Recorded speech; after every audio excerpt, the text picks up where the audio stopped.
Basketball fans, welcome back. So the first half of games in the Kalari Conference happened, and we got to see the Al Ittihad match up against the Rivers Hoopers, and also we saw Stadi Malian versus FS Derabat. So in this video, I'll be focusing on the Al Ittihad versus the River Hoopers game, and in a later video, I'll talk about the Stadi Malian versus FS Derabat, because there's a lot to unpack on that front. So the Al Ittihad side, they are on top of the Kalari Conference and they are still perfect. They're still unbeaten, 3-0.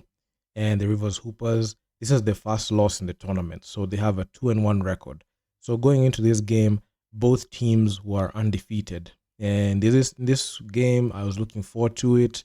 I didn't get a chance to react to it immediately, but it was a game that I knew for a fact that both teams are going to hold serve pretty well. And we're going to see who's the better team because both teams were unbeaten coming into this, and somebody's O had to go in this one. And this game was great, and we saw Al Ittihad beating River Hoopers 100-80. So this is the first interesting game I've seen that's hit the 100-point mark, and it was awesome. But the crazy thing that I saw in this game was the attendance. The attendance was 1,015 people who came and watched this game. This is a game that has the top teams in the Kalari Conference duking it out, and we didn't even have more than even 3,000 to 5,000 people. So this was crazy. So Kevin Amayo, he was there in the game, and we saw that matchup against we had Majogdeng on one side, we had Maduta Catch, just to see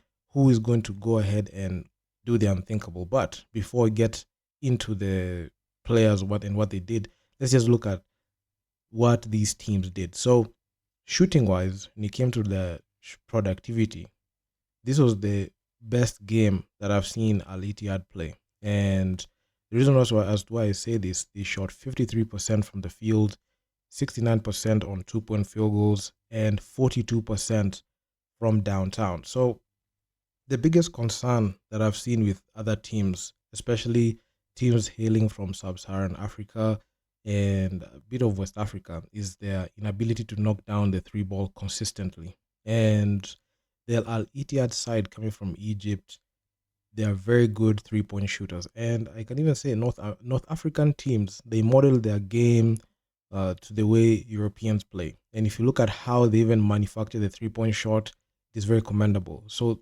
out of 38 shots attempted from downtown, 16 went in. So that was a very good thing. And that's the reason as to why every single time the Rivers Hoopers tried to make a run, the Al Ittihad side knew that they can kill them through the three. And even from the free throw line, you could see the Al Ittihad side drew fouls onto the line more times, and they shot at a 76% clip. And also they out rebounded the Rivers Hoopers. So this is the first time you're seeing the Rivers Hoopers look human, because in the previous two games when they matched up against Stadi Malian and FS Rabat, we never got to see this side of the Rivers Hoopers. But the Al Ittihad team, they are a very good team, and I can even say all the Egyptian teams are very good at displaying the mistakes of the other sides. So we got to see, shooting wise, the Rivers Hoopers are not good at shooting the three ball, because out of 24 shot attempts, they only sunk in 9. They shot 46% from the field and 52% on 2-point field goals. And majority of the time, if you can't knock down the three ball and you're limited in your inside presence and you're not able to score inside, you have problems in making sure that you have consistent scoring productivity. So this is really so. Even the other statistics when it came to assists and steals, you could see, even despite Rivers Hoopers going up ahead and dominating there, the Al Ittihad side were right behind them, because even when it came to the assists, both teams dished out the rock pretty well and had all the other players getting involved in the game. But it was neck and neck, because Al Ittihad were one assist shy from getting to Rivers Hoopers. And also in the steals department, you could see the Al Ittihad side were 3 steals shy, and Al Ittihad had 3 blocks. I was really shocked the way these teams turned over the basketball. I really did not like it. You could see there were 25 turnovers from Al Ittihad to 20 turnovers for Rivers Hoopers, which it really surprised me, and I was not expecting that to happen. But to our key contributors in this game, we saw the matchup between Majogdeng and Maduta Ketch. So I was really looking forward to seeing how these two teams score on each other, especially the star players that are there. Maduta Ketch is somebody I've been monitoring for the past two games against Stade Malien and FS Rabat, and he has shown and he has become one of the most reliable options alongside Kevin Amayo when it comes to scoring and being productive on the basketball. So Maduta Ketch, despite the loss, he led the River Hoopers with 18 points. Then we had Rafael Putney with 17. Kevin Amayo, he didn't score that much, but he only had a 14-point performance. And where Kevin Amayo, he shined in this game was in the assist department because he led with the River Super with 9 assists per game. And we had Rafael Rashad Putney. He had 6 total rebounds, Madura Ketch 25, and Peter Olisemeka, he had 5.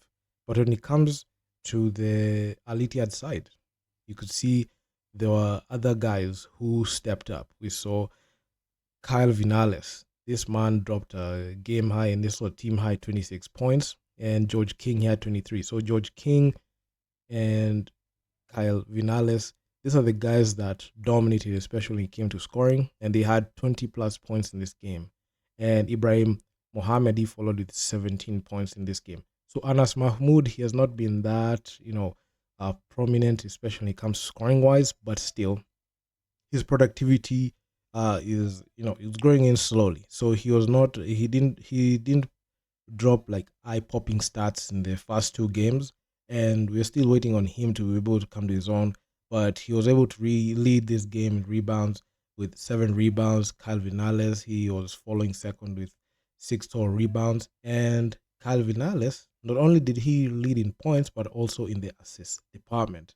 So Majok Deng, he had a fairly quiet game. I was expecting that matchup between Majok Deng and Maduta Ketch, but it didn't happen the way I had envisioned it. But still, the productivity was still good nonetheless. And I really liked the team effort that Al Ittihad had because it didn't matter who was going to go ahead and get the game, but still, you could see the way they scored and the way they went about this basketball game was great. So Majok Dang, I monitored him closely. In 25 minutes of play, he didn't have a very good game shooting from the field. He was 4 of 11, that's 36%. He had 13 points, 5 rebounds, 3 assists, and he struggled a bit with 3 turnovers. So I was expecting this matchup because he has been dominating Stade Malin and the FS Rabat team. So this game was great, but the Rivers Hoopers looked human in this one, even despite having 4 players scoring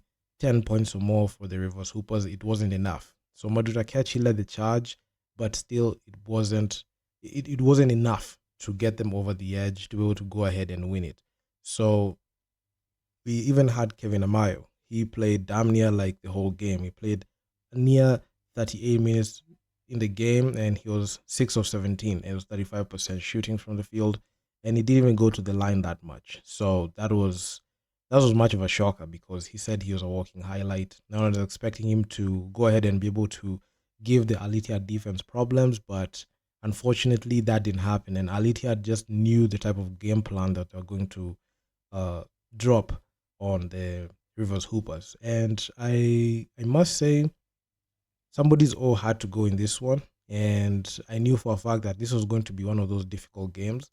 And when I look at two teams that were undefeated, I would the thing that came to my mind was I hope this game both teams do not concede too many points like that. And also, I was expecting a difficult game. I didn't even expect it to go like 100 to 80.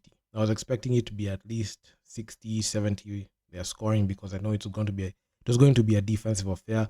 But well, that was not the case, and I must say I was a bit surprised, but I really like the outcome because you're seeing Egyptian sides uh, coming into these tournaments and dominating, and it was not even close at all. So in this game, when it tipped off, you could see the Al Ittihad and River Hoopers right at in the first quarter after tip off. You could see it was just a back and forth exchange, and the Al Ittihad side they had a dominant first quarter. I can say it was the best first quarter they played, and they had 25 to Rivers Hoopers 23 points. Then in the second quarter, I can say this is the moment where the Rivers Hoopers lost their edge of the game, because in this game, the Rivers Hoopers, they lost this game. They lost this quarter by 8 points. So the Rivers Hoopers had the second quarter low of 19 points, and the Al Ittihad side had 27 points. So this one, I can say, dug themselves in a slight hole, and they couldn't be able to recover from it. Then we had, in the third quarter, you could see the Al Ittihad side, they had a dominant third quarter. They had a quarter high 29 points to Rivers Hoopers 23. And in the end, the fourth, you could see the points tally that was just aggregating and accruing. You could see the best defense was being played by the Al Ittihad side, and the Rivers Hoopers could not be able to dig themselves out of this. So it was just a 20-point blowout, and you could see the Rivers Hoopers did not have the ability to go ahead and offset that run because of their inability to shoot and knock down the three ball.